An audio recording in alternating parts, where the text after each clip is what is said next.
Welcome back to TCM. I'm Dave Karger. Up next, our star of the month, Sophia Loren, returns in a film she made at the peak of her career as a sensationally popular international star. From 1965, also with George Peppard and Trevor Howard, it's Operation Crossbow. Based on real events that took place near the end of World War II, the movie follows a team of British and American operatives as they embark on a mission to find and destroy rockets developed by the Nazis.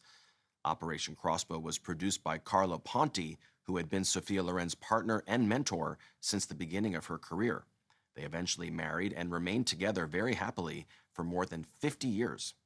Along the way, Ponti produced dozens of Loren's pictures, including Operation Crossbow, for which she received top billing. But in this case, the billing isn't entirely accurate. Operation Crossbow was produced at a time in the mid-1960s when sweeping, big-budget international productions with all-star casts were especially popular with audiences. The large casts were typically made up of stars from all over the world, many of whom only appeared on screen in small roles or even just cameos. The supporting cast here includes Anthony Quayle, Paul Henreid, and Sophia Loren.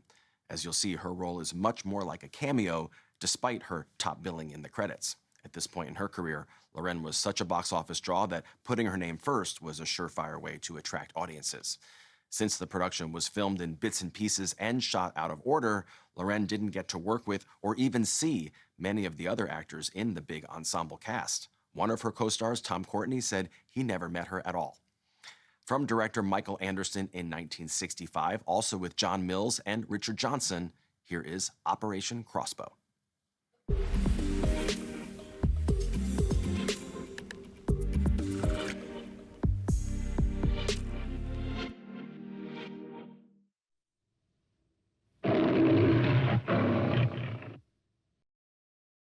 Operation Crossbow was one of several big-budget international productions directed by Michael Anderson and shot by cinematographer Irwin Hillier.